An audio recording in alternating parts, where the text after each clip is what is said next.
오늘은 지금 그 화면에 나온 게 오브라 그러죠. 이제 전번에 말씀드렸는데 이제 이 오브에 관한 걸 조금 더 말씀드리고 그다음에 이제 신부로 넘어갈까 합니다. 이제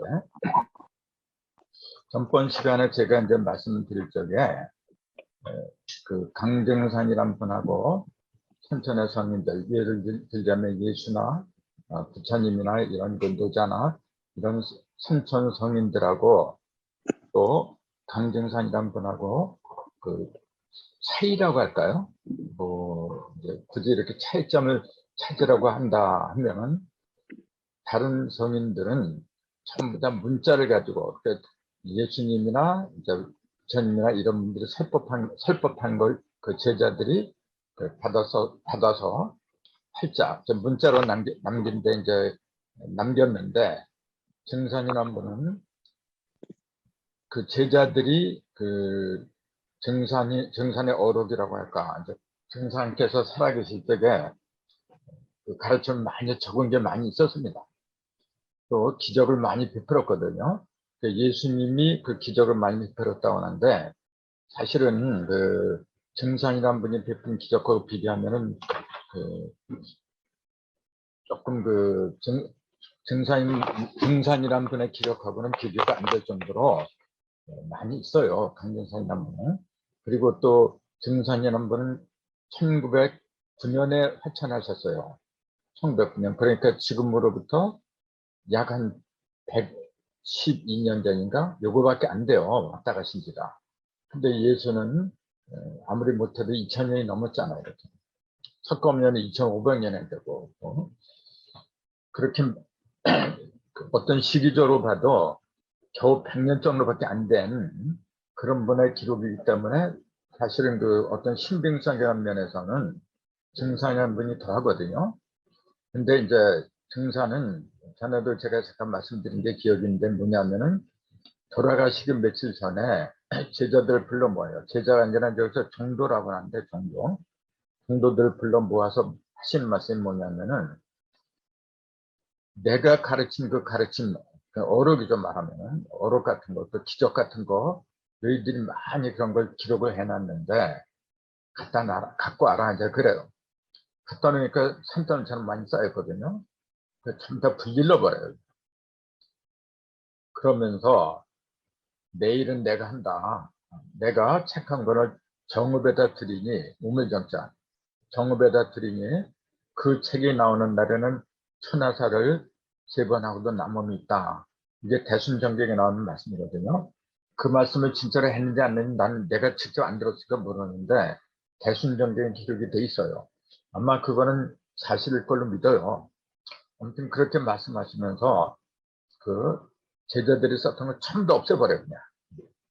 그러면서 그 정읍에 한 권 내가 책을 내놓는다고 한 그 책이 바로 현무경인데 그러니까 다른 성인들하고 증산의 차이점이라고 한다면은 다른 종교 경전들은 그 선생님 예수나 석가 이런 자기네들을 모시던 그분들이 직접 기록한 거 아닙니다. 그분들이 경전을 직접 만들어 놓고 그런 걸 한 권도 없어요. 전부 다 그 후세들이 만들어 놓은 거예요. 그게 차이점이란 거예요. 증산은 직접 친필로 만들었어요. 그게 가장 큰 차이점입니다. 그걸 지금 냉정하게 객관적으로 이제 그런 걸 분석을 해볼 적에 그럴 수밖에 없다고 봐요. 왜냐하면은 경전이라고 하는 것은 몇천 년, 어쩌면 몇만 년 동안 이렇게 많은 사람을 살리기도 하고 죽일 수도 있는 그 어떤 불문율이라고 할까? 그런 진리의 말씀이거든요. 그거는 본인이 직접 만들어야 돼요. 본인이. 그런데 선천성인들은 이건 그분들 다른 종교들이 들으면 좀 불경스러운 말이 될지도 모르겠지만 본인들이 본인들의 위치를 잘 알았기 때문에 그런 것이 아니겠느냐. 즉 친필보다 이렇게 만들어서 남길 정도라면 진짜이기 때문에 만드는 거예요. 진짜가 아니면은 더군다나 역대 성인들이라고 하는 양심적인 분들인데 진짜가 아니면은 친필로 만들 수가 없다고 난 그렇게 보거든요. 아마 그분들도 그런 느낌이 아니었겠느냐, 그렇게 보는 거예요. 그걸 뒷받침하는 게 뭐냐면은, 법무경은 이 글자 있잖아요. 이렇게 문자가 한자로 된 게 전부 다 보면 1100자라고 있거든요.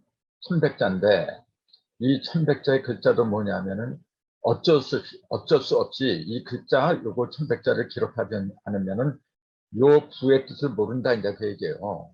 요 부. 그래서 요 부의 의미를 갖다 일러주기 위해서 어쩔 수 없이 글자를 갖다 내가 차용했다.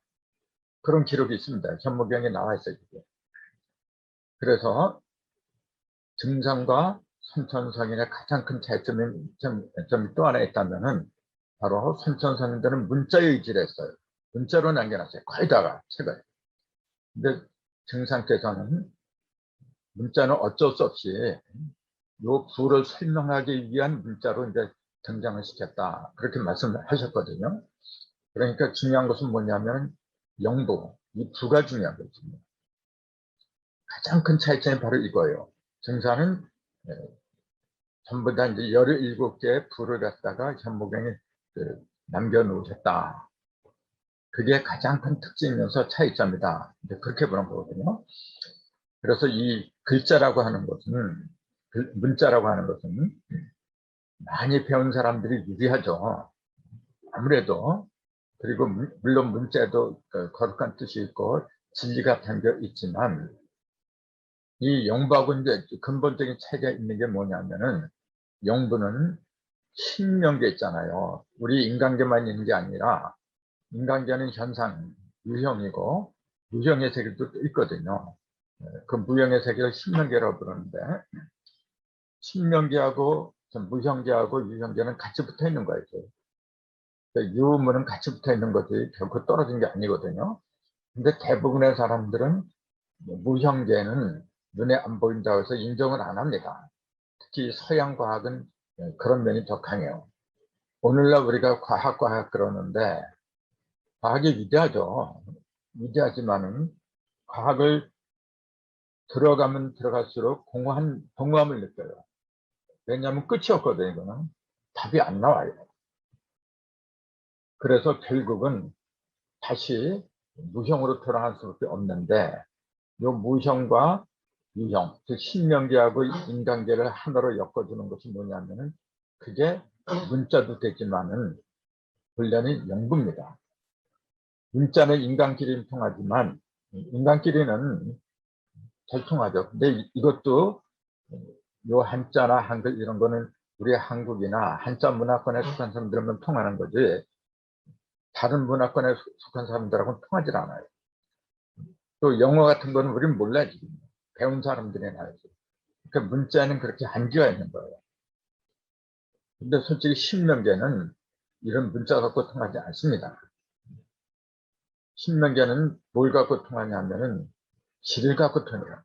육기를 갖고 통하는데 그래서 이 영부라고 하는 건 뭐냐면 지의 통로, 그걸 회로라래, 회로.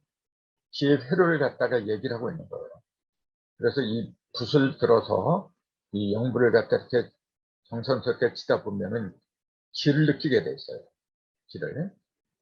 그래서 물론 문자를 통해서 깨달음을 얻어도 기가 이제 증폭되는 걸 느낄 수는 있는데 그 비율이라 할까 능률이라 할까 이제 그런 걸 따진다면은 영박은 비교가 안 되는 거죠. 네.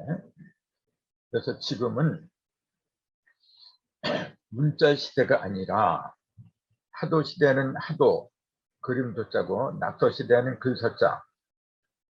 그 다음에 요건 천전 문명이고 요거는 지존 문명이라 하죠. 지금 우리는 인존 문명에 살고 있어요. 인존은 천존하고 지존을 합한 게 인존이거든요. 그래서 도서를 한꺼번에 활용할 수 있는 그런 매체가 나와야 돼요. 그게 뭐냐 하면 바로 영부라 해요. 그래서 인존 문명에서는 부라 그래요. 그래서 요걸 전 시간에 제가 3단이다 이렇게 소개를 해드린 기억이 있거든요. 세 가지의 단서다 이제 그런 얘기죠.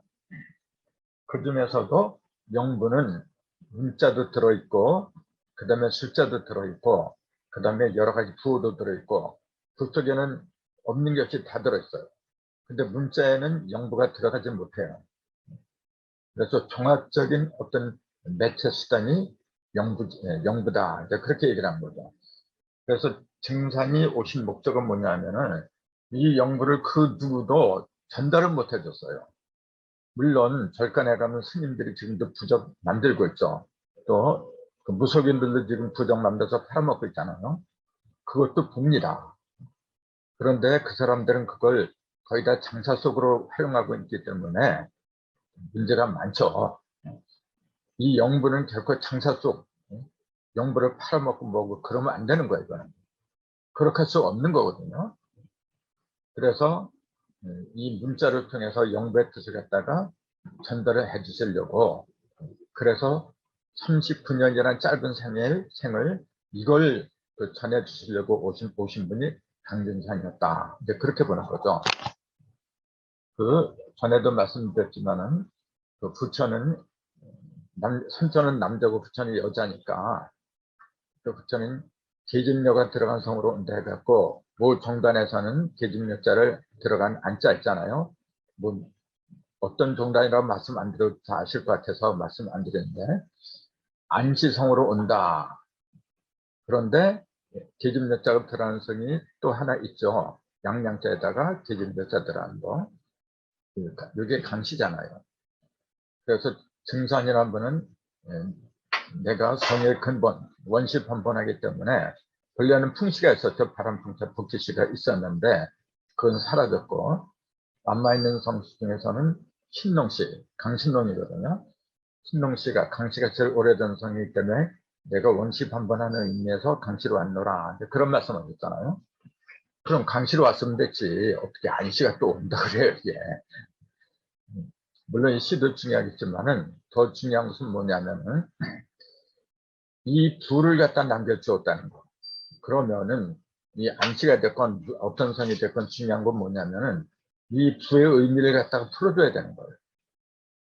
그래야만이 자기가 그 대두머리라 할 수 있는 어떤 그 근본적인 그런 어떤 자격이랄까 가장 기본적인 걸 그런 인물을 띄고 왔다는 걸 알 수가 있는데 지금 증산 계열에서는 이 부에 관한 설명을 하는 단체가 거의 없어요. 있다면 오직 순천도라고 하나 있는데 그 순천도에서도 그 명맥이 끊어져 버렸어요. 지금 전문의들이 다 떠나고 노인네 몇 사람만 살아남았어요. 왜냐하면 어려워서 그래요. 어려워서. 그러나 이 부를 세상에 던져줬을 때는 누군가는 풀 수 있으니까. 그러니까 이걸 또 어떤 한 사람만이 푸는 걸로 알아요. 그래서 한 사람만 오면 되리라 이제 그런 말이 많이 있는데 사실은 이것도 문제가 큰 게 반드시 세 사람이 함께 해야 돼요. 일석삼이기 때문에 반드시 세 사람이 하나 되어서 하나가 돼야 되는데 지금까지는 그냥 뭐 박태선이면 박태선이, 문선명이면 문선명이 혼자서 되는 줄 알아요. 그러니까 자칭 구세 들어가는 사람들이 거의 다가 이런 식으로 지금 세상을 또 혹세무민 해오고 있었거든요. 지금 신천지도 마찬가지예요. 반드시 천지인을 상징하는 세 사람이 하나가 될 적에 이루어지는 거예요. 그거는 이제 조금 이야기가 핀트가 빗나갔지만은 이 현무경은 이 영부가 그렇게 중요하다는 걸 이제 말씀드린 과정에서 그런 얘기가 나왔어요. 그럼 요 오부를 갖다 이제 설명을 드려야 되는데 그 오부에 관한 설명이 입자사무, 천자사무 이게 전 시간에 말씀드렸거든요. 그래서 여기는 풍내익을 말한 거고 요거는 선택선을 말한 거다. 이제 그렇게 얘기를 했잖아요. 요걸 이제 증산 계열에서 순천도에서 지금까지 어떻게 풀었냐면 입자사문을 음효 세 개를 갖다 말한 거고 음효를 갖다가 입자사무라고 했고 양효는 전부 다가 천자다.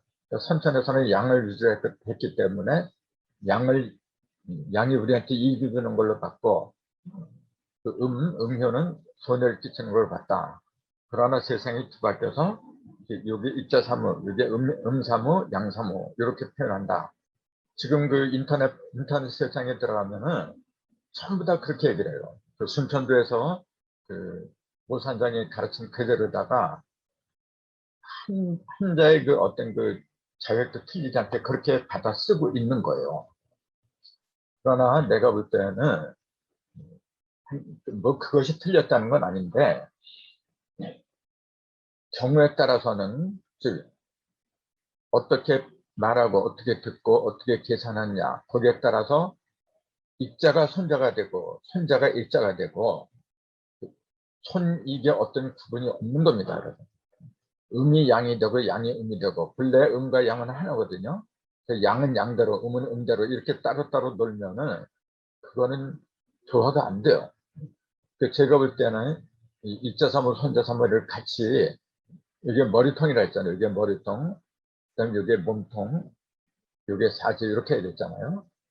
근데 같은 몸통으로 머리통에 입자사물 손자사물 그렇게 얘기를 한 것은 경우에 따라서는 입자가 손자가 되고 손자가 입자가 된다. 그걸 말씀하려고 하신 것이 아니겠느냐. 그렇게 보는 거죠. 그래서 그 입자사물 손자사물은 이제 전 시간에 많은 말씀을 드렸으니까 알았을 걸로 믿고 오늘은 그걸 조금 더 입자사무, 손자사무는 입자사무, 손자사무 네자, 네자니까 8개라 그랬잖아요. 이게. 그러니까 8개로 머리를 들었다 그 얘기입니다. 이건 많이 얘기를 했으니까 다 알아들었을 때 믿어요. 실제로 그랬어요. 도통의 비결이 뭡니까? 그렇게 물었을 때 8개니라 그런 말씀을 하셨거든요.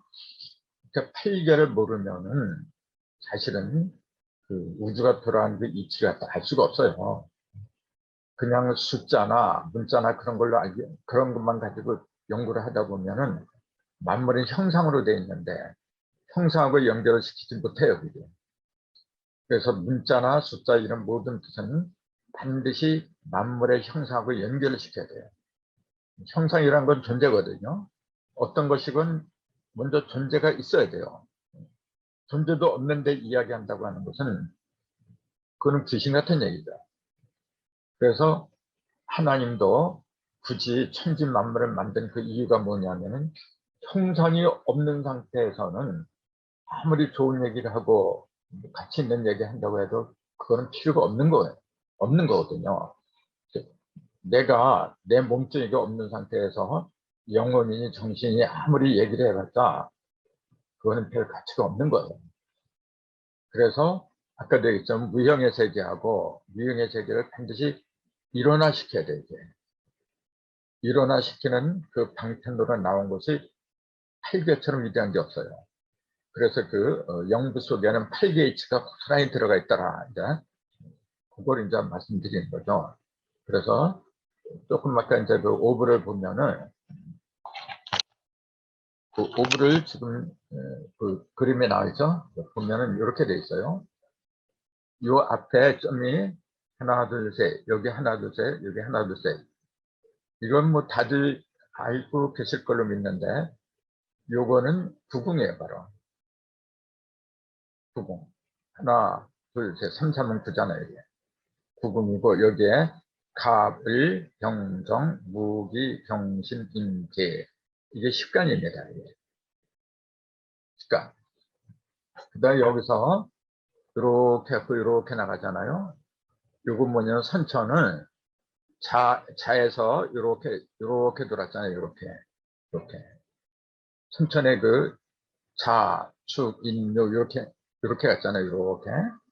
근데 부처는 뭐냐면은 그 선천은 자에서 시작했지만 부처는 오미가 이제 이름이잖아요. 여기서 시작한다고 얘기해요.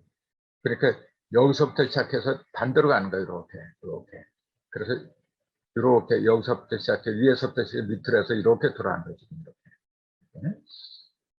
그래서 그 부천에 돌아가는 기의 방향 그걸 가르친 것이 아니겠느냐 이제 그렇게 보는 거죠. 이거 하나하나 설명하려면은 아직 좀 실력이 딸린다고 봐요. 근데 이걸 통해서 하면은 그래서 그 이 입자사무, 선자사무, 지사자는 이런 걸 통해서 이걸 바탕으로서 이걸 해설을 해야 되는 거지. 이걸 해설을 안 하고 무조건 그림만 가지고 하면은 거의 다가 뭐냐면 그거는 자가당착에 빠질 수밖에 없어요. 그래서 제가 이걸 구궁이라고 한 것도 여기에 8개가 있으니까 8자 8개가 있으니까 그걸 근거로 해가지고 8개하고 구궁을 얘기했으니까 이렇게 했다. 그다음에 기서제동이라는 것도 동방은 왼편이 동방이고 오른편이 서방이거든요. 동방으로 그 구궁이 돌아왔어 이렇게. 네. 그런 걸 얘기하는 거예요. 네. 그리고 또 하나 주의할 건 뭐냐면 현무경의 무자이고, 그리고 원래 무자는 이렇게 쓰잖아요. 이렇게 여기 호반무 이렇게 쓰는데 여기는 지금 약자로 이렇게 썼어요. 이렇게. 그 무자를 보면은 우리 이제 한자 시간에 이제 공부하겠지만은 무자를 보면은 이렇게 돼 있어요. 자, 그칠 지자 하고 그다음에 이렇게 여기 두 개 같은 거예요. 이게 이렇게 이렇게 요게 요건 뭐 찍어도 안 찍어도는데 요거는 뭐냐면은 입자죠. 요거는 지자고 이게 그칠 지자, 그칠 지자 또는 발 지자 그렇게 얘기를 하는데 요 입자는 착각하기 쉬운 게 뭐냐면 요거하고 착각하기 쉬워요. 요거는 창발자죠. 이렇게 하면 창발자고 여기 없는 요거는 여기 없으면은 요거는 이기라 그래요. 근데 무슨 입자냐 하면은 주살이기라고 그래요. 요거는 창을 가리키는 거고. 그 요것도 창 무기고 요것도 무기입니다. 살이니까 주살은 화살의 일종이거든요. 근데 왜 주살이라고 했느냐 하면은 주살은 뭐냐면은 정확히 말하면 줄살이라고 한 거예요. 원래 줄살. 그 줄살의 리을이 탈락하면서 주살이 되어버린 거예요. 이게 무슨 말이냐면은 매 같은 새를 잡잖아요. 화살로 이제 쏘잖아요. 그럼 화살이라서 명줄에서 이제 새가 떨어지잖아. 떨어지면은 그 화살 끝에다 줄을 매달아 놓으면은 찾기가 쉬워요. 굉장히 쉬워요. 근데 줄이 없으면은 어디 떨어졌는지 찾기가 막막해요. 그래서 옛날에 사냥을 할 때는 화살에다 줄을 매달아 놓고 한 적이 있어요. 그 살을 갖다가 줄살이라고 불렀는데 그걸 리을이 탈락하면서 주살이 된 거예요, 지금. 그래서 주살잇 그런 거예요, 이게. 그게 요구하고 합한 거예요, 지금. 이게 무슨 말이냐면은 활을 써서 모든 걸 멈추게 한다 그런 얘기예요. 활르다가 모든 걸 멈추게 한다.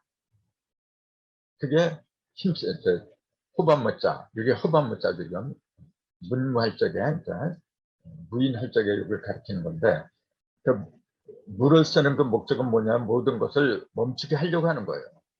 어지러운 거예요. 난세를 갖다가 멈추게 하는 거예요.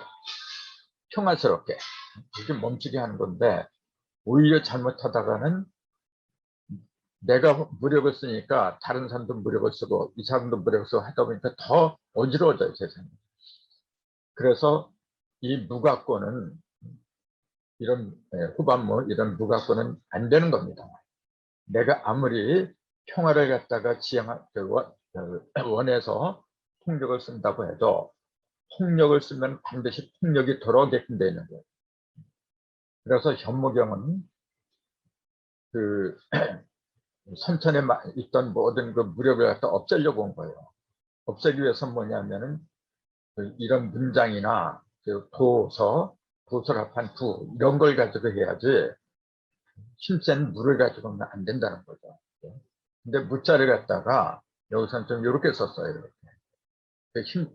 그칠 지자를 쓴 게 아니라 주살 이글 그대로 쓰고 여기다가